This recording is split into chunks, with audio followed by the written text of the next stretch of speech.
Miqtë Prizmos, data 15 shtator, dita e djeshme, është një datë shumë e rëndësishme për vendin tonë. Është themelimi, krijimi, dita e parë e Universitetit Shqiptar. Ne, universitetin e kemi themeluar, vendosur mbas gjithë ato që konsiderohen shtetet të mëdha, shtete komp në Ballkan dhe po ashtu dhe në Evropë. Kjo është një nga prapambetet më të mëdha tonat, që ne duhet ta pranojmë.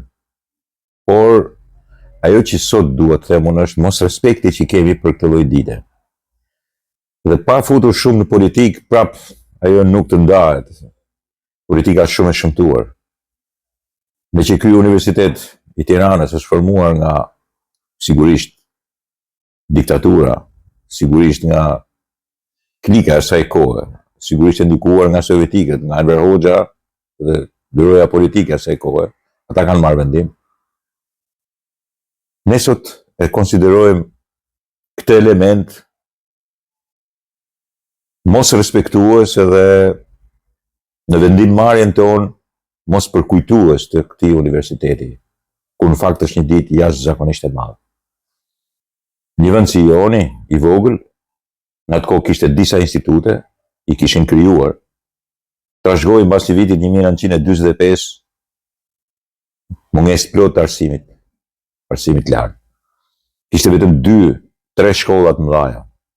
Shkollën e Fulcit, Normalen e Elbasanit e pa diskutim, dhe gjimnazin e shtetit në Shkodër. Kishin përhapur edhe në kohë zogut në një farë mënyrë një lloj arsimi kombëtar, dhe është për të vlerësuar, po ashtu edhe në kohën e Italisë, gjermanët nuk kishin kohë të merreshin me element të tillë, por ishte një arsim i cili ishte mbetur te e mesmja, në maksimumin maksimumin e mundshëm të arsimimit të një vendi i cili sigurisht pastaj ishte në mbrapametje të jashtëzakonshme në krahasim me bjefjala e Evropën. Në 45-ën trashëguan vetëm këto që përmenda. Dhe sigurisht edhe me ndikimin edhe po themi bashkëpunimin që kishin në atë kohë me Bashkimin Sovjetik, ishte ideologjia, ishte vendosur Partia Komuniste, e cila kishte ndruar emrin, ishte bërë Partia e Punës, po mbeteshin komunist. Ose i thoshin vetes komunist pa ndoshta shumica e tyre pa lexuar asgjë. E megjithatë, duhet kujtuar ai moment i jashtëzakonshëm. Edhe unë kam shkruar sot. Kam shkruar për këtë temë. Në 15 shtator 57, Shqipëria shënon një nga ngjarjet më të rëndësishme të historisë së saj arsimore. U themelua Universiteti i Tiranës, institucioni i parë i arsimit të lartë të unifikuar në vend. Kjo është shumë e rëndësishme. Deri atëherë sistemi arsimor shqiptar ishte fragmentuar në disa institute të larta, të ngritura pas luftës së dytë botërore, sigurisht në këtë kohë, me këtë regjim ishin ngritur edhe institutet, por që funksiononin të ndarë dhe shpesh në kujdesin e drejt për drejt pedagogëve të huaj. Ishte ky problem atëherë edhe ke drejtuesit e partisë, sepse sigurisht do vareshin edhe nga sovjetikët, sepse sigurisht me to filloi më tepër se sa me Jugosllavët. Jugosllavët nuk bën asgjë, këto vetëm grabitën. Pas vitit 45, shoqëria trashëgoi një situatë të mjerueshme, atë që sapo ju shpjegova. Për të mbuluar boshlekun, regjimi ngriti Institutin e Lartë Pedagogjik, Institutin e Lartë të Mjekësisë, Institutin e Lartë Politeknik, është universiteti, i shfaqë u kthye në Institutin e Lartë Politeknik, dhe disa të tjera. Pas një dekade u pa nevojshme krijimi një qendre të vetme që përqendronin arsimin e lartë shqiptar sipas modelit sovjetik. Edhe kurrikulat ishin sigurisht sovjetike, i kishte gjithë lindja ashtu. Kështu në vitin 1957, këto institute u bashkuan në Universitetin e Tiranës. Një atmosferë festive, sigurisht në 15 shtator u shpall zyrtarisht hapja e universitetit. Autoritetet e larta të asaj kohe, vetë Enver Hoxha, gjithë byroja politike e asaj kohe, pjesë e madhe e, po themi, ati leadershipi, klike nga njerë, thone si doni, komuniste asaj kohe, ishin pjesëmarrës aty. Nisi veprimtarin e parë atë ditë me 6 fakultete. filozofi, filologji, shkencat e natyrës, mjekësi, inxhinieri, agronomi dhe ekonomi. Këto ishin fakultetet e para. Në universitetin, në hapjen e universitetit, në 15 shtator 1957. Pedagogët e parë, mbi bazën e përvojës pedagogëve shqiptar të kthyer nga studimet jashtë. Dhe mendimin e profesorit sovjetik, çek, polak e bulgar, disa nga emrat më të shquar tonët ishin Eqerem Çabej, gjuhëtar i madh që ndikoi fuqishëm në formimin e brezit gjuhëtarëve. Alex Buda, historian, më vonë kryetari i Akademisë së Shkencave. Dimitër Suteriqi, Androkli Kosallari, Shaban Demiri që formuan albanologjinë moderne. Selman Riza, dhe pse i persekutuar la gjuhë në biologji. I morën punë. Janë dhe shumë emra të tjerë të cilët nuk e kishin biografinë e mirë, po u toleruan për të dhënë mësim edhe për të qenë pedagog të asaj kohe. Vetëm Verozja kishte filluar të prishte marrëdhëniet me 1956 me sovjetikët dhe nuk kishte dëshirë të ishte universiteti pre e pedagogëve rusë sovjetik. Pavarësisht se shumë prej tyre kanë qenë pedagog të rëndësishëm edhe atje, në vendet ku ishin. Ata i jepnin mësime, merreshin, por duheshin edhe përkthyes edhe ishte pak vështirësi, kështu që vetë diktatori kishte dëshirë që të ishin sa më tepër shqiptar. Toleroi edhe ata që i konsiderote gati bashkëpunëtor edhe armiq të vendit. I toleroi për faktin e universitetit. E dam ke Selman Riza. Pastaj janë Petraq Pepo, Niko Qavzezi, Thoma Pano, pionerët e fakultetit mjekësisë. Petro Kondo, Aleko Kondi, Petraq Naçi në shkencë e natyrës dhe matematikë. Shumë të tjerë që ngriten laborator, biblioteka dhe katedra të reja. Këto pedagog, shpesh në presion ideologjik, me të krijojnë bazat e dijes universitare shqiptare, duke përgatitur gjenerat e para të mjekëve, inxhinierëve, arsimtarëve dhe ekonomistëve. Kështu nisi rrugën universiteti në Shqipëri. Dhe kjo duhet përmendur. Është një nga arritjet më të mëdha, madhore, për të mos u përmendur. Është një turp i sotëm i vetësënimit ton, i turpit që kemi në mënyrë të turpshme, po e përsëris. I turpit që kemi në mënyrë të turpshme, pse universiteti është formuar në diktaturë. Në diktaturë nuk është formuar vetëm Universiteti i Tiranës, është formuar edhe ato që tha më përpara, fakultetet, pedagogjiket e famshme. Është formuar teatri kombëtar, nuk është formuar më përpara, është formuar në diktaturë. Janë formuar estrada, janë formuar teatrot kudo në përrethe. Nuk mund t'i mohojmë dot. Duhet ndar ideologjia nga aktorët që kanë bërë të mundur. Universitetet dhe kulturën. Janë formuar dhjetra pallate kulture, ku kanë bërë punën e tyre mira njerëz të kulturës dhe të arsimit. U ngritën shkolla në çdo cep. Nuk mund të themi tash, nuk i përmendim, i kemi harruar se janë ngritur në diktaturë. Ato njerëz do jetonin, do vepronin në diktaturë. Ne nuk po mohojmë duke mos përmendur diktaturën. Largoni në mënyrë të qartë ideologjinë dhe marksizmin dhe leninizmin që mësoj, që sigurisht edhe ai mësoj, por pjesët teknike ruajeni sepse ajo që mund të them unë është se ishin edhe më mirë se sa janë sot. Shkolla ishte një arritje të jashtëzakonshme dhe disiplinë të jashtëzakonshme që nuk është sot. Nuk kemi pse turprohemi, do të turprohemi pse universitetin na pas ka inauguruar Enver Hoxha. Po sa diktatorë kanë inauguruar, kanë bërë viadukte, fabrika, rrugë. Nuk janë ngritur as në Itali, as në Gjermani i prishim se i bëri Hitleri ose Duçi.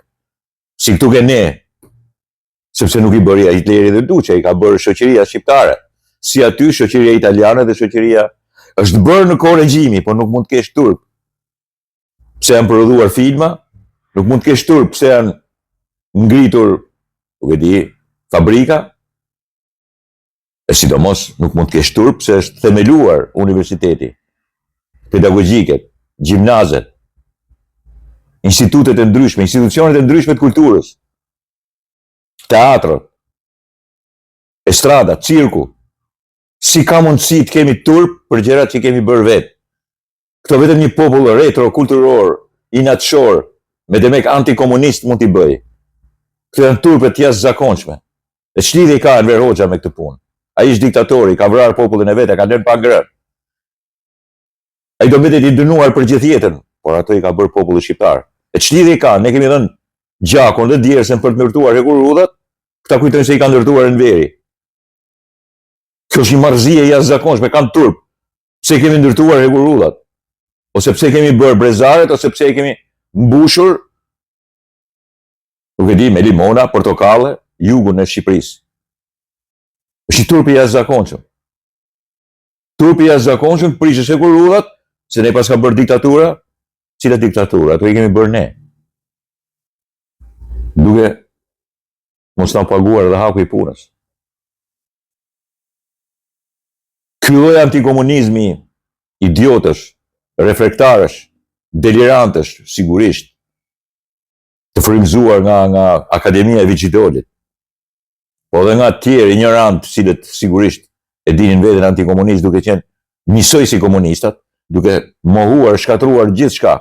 Kështu bënin komunistat në 45-ën, me gjithë ato që ishin arritur në kohën e Zogut. Kështu bënin, absolutisht.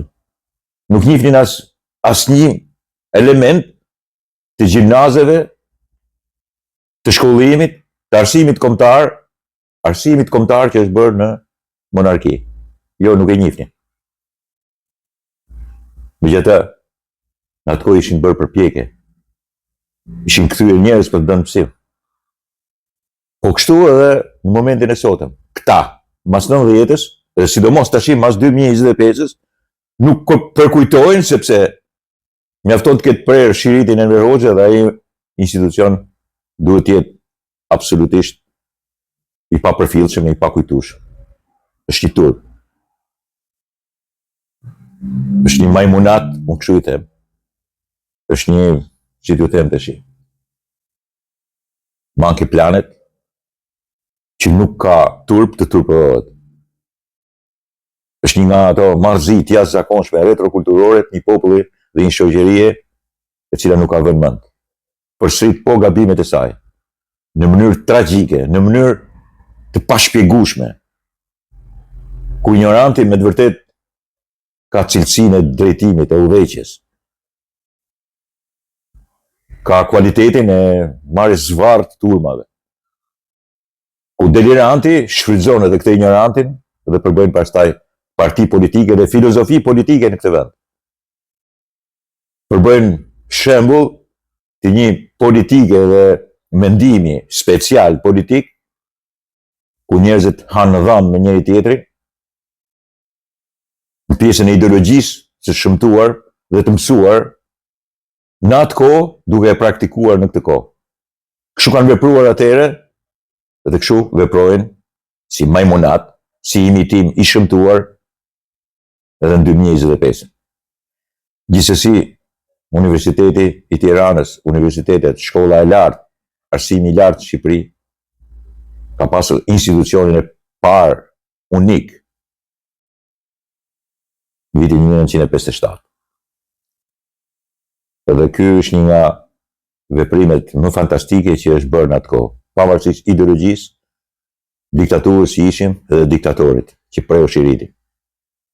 Në këtë arsim të lartë kanë kontribuar mira kuadro, kanë studiuar miliona, kanë kaluar miliona, që nga viti 1957 e deri tani student.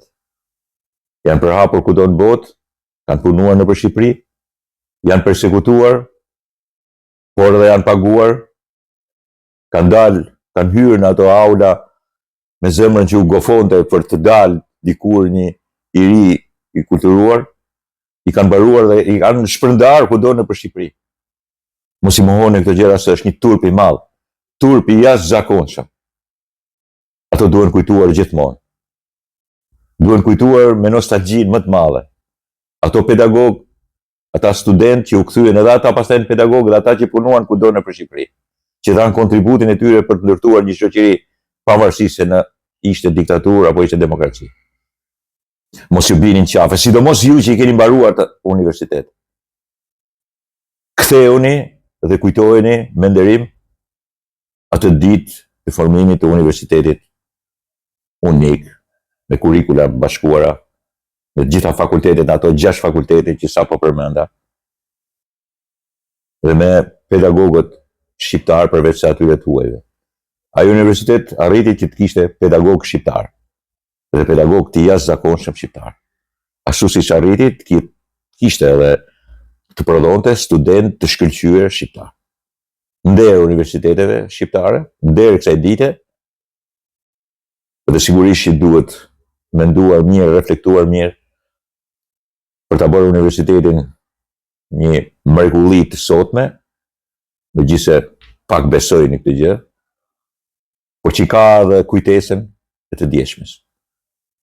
Jo vetëm atë, por nderin e punës së madhe të atyre njerëzve të cilët e ngritën në nivelin më të lartë, pikërisht arsimin tonë të lartë, universitetet tonë. Dakord, miqtë e mi?